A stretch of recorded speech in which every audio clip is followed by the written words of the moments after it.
Okay, let's dive into this. For, well, nearly a century now, the US dollar has stood entirely unmatched. I mean, it's the undisputed heavyweight champion of global finance, the bedrock of international trade, and pretty much the ultimate safe haven for wealth. But what happens when a coordinated, highly powerful new challenger steps into the ring?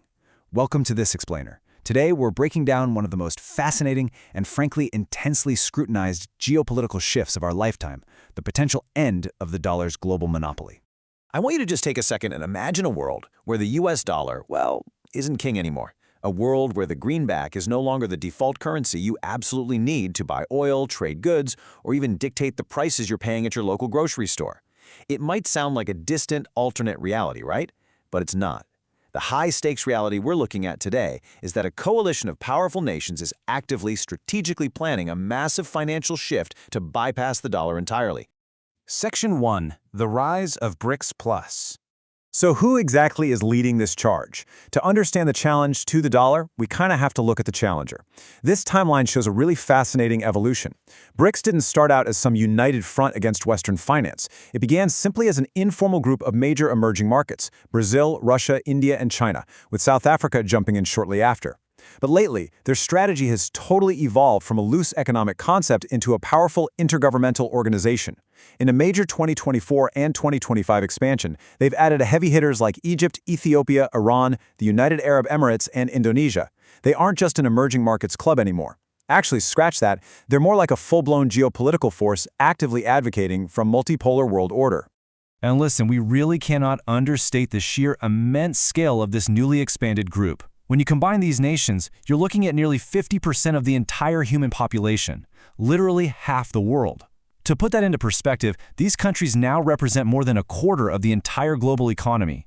This isn't just some fringe movement. This is a massive chunk of humanity deciding to fundamentally rethink how they interact with global wealth. Section 2.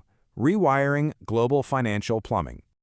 All right, now that we know who is behind this, let's look at the what and the why.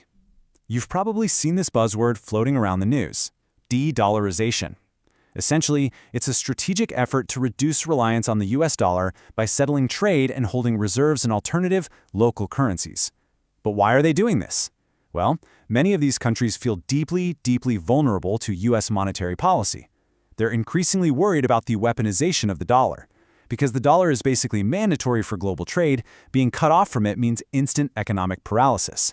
It's like having the financial oxygen sucked out of the room, and these nations desperately want a safety net.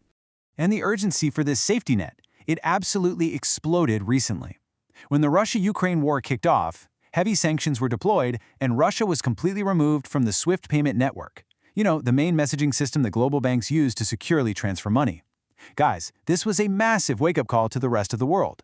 Other nations watched that happen and realized, hey, if we don't have financial alternatives, we could be cut off in a heartbeat, too. The search for financial independence didn't just speed up, it shifted into absolute overdrive.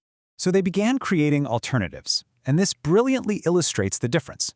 Instead of relying on the traditional Western-led financial hierarchy like the IMF and the SWIFT network, BRICS is building its own counter-infrastructure.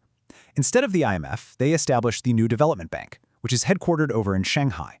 And instead of SWIFT, China developed CIPS, a yuan-based cross-border payment system. They are quite literally laying down a parallel set of financial pipes. Let's move to and see how this builds a foundation for a completely new financial system. The New Development Bank doesn't just copy the IMF. It fundamentally shifts the rules by frequently lending in local currencies. This is absolutely huge because it helps developing nations avoid the crushing risks of dollar-denominated debt. Beyond that, they're innovating. Take the mBridge project, a digital currency platform involving China, the UAE, and Thailand. It has already processed tens of billions in transactions entirely outside the traditional banking system. Plus, they're actively developing independent systems like BRICS to bypass Western networks completely. It's a real game changer. However, we have to look at the full picture here, and honestly, it's not all smooth sailing. Despite this incredible financial cooperation, BRICS faces some pretty significant internal friction. This is an ideologically divided group. You've got stark economic disparities between the member nations, and crucially, there are ongoing, tense territorial disputes between major players like India and China. So while their financial goals align on paper, their geopolitical realities often clash, posing a very real challenge to their long-term unity. Section 3. Shift in the energy trade. But there is one specific arena where their unity is actively reshaping the world right this very second: the global energy market. For half a century, the US dollar's absolute dominance was anchored by something called the petrodollar system. Simply put, if you wanted to buy oil anywhere in the world, you had to pay for it using US dollars. This created a permanent, inescapable global demand for the greenback. But that 50-year era of exclusive dollar usage in the oil markets, it's beginning to fracture. The shifts happening right now are historic. China and Russia are now conducting most of their energy trade in yuan and rubles. India has started purchasing Russian oil using rupees. But perhaps the most surprising and ironic twist in all of this? Saudi Arabia, the exact nation that served as the original partner in the 1970s petrodollar deal, has now officially joined BRICS and stated they're open to non-dollar oil pricing. That is a fundamental crack in the dollar's strongest foundation. Section 4. Is the dollar dying? Hearing all of this, it's incredibly easy to jump to extremes and just assume a total collapse is right around the corner. Now, what's really interesting about this slide is the reality check it provides. Look at the sheer stubbornness of the dollar's dominance. Despite all the new banks, all the alternative payment systems, and the shifting oil trades, the US dollar still commands a massive 59% of global foreign exchange reserves. Meanwhile, the Chinese yuan, despite China's massive economic might, sits at just 4%.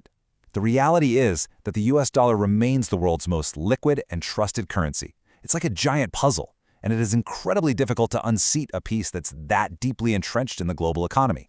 Furthermore, this transition is facing fierce geopolitical resistance from the United States, which understandably views these moves as a direct challenge.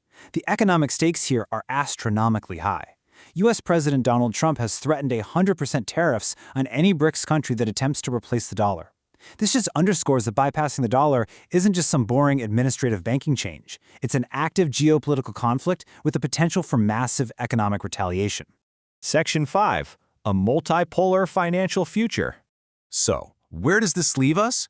Well, we aren't exactly looking at the sudden death of the dollar tomorrow, but we are definitely looking at a structural evolution. So the crucial point is, we are entering an era that experts are calling the Great Diversification. Nations and global investors are simply no longer willing to put all their eggs in one basket. The US dollar won't disappear overnight, but for sure it's going to have to share the stage. We're moving toward a system where the dollar, the yuan, local currencies, and new digital platforms all compete for a seat at the table. Which brings us to the ultimate question I want to leave you with today. With power distributed across all these different currencies and systems, is a multipolar financial system actually better and fairer for the world? Or will having competing financial systems just create way more global friction and economic instability? I really want to hear your thoughts on this because it honestly affects all of us. Drop a comment down below and let's get a conversation going. If you enjoyed this explainer and want more structured, deep dive insights into how our world works, make sure to hit that subscribe button. Thanks so much for learning with me today, and I'll see you in the next explainer.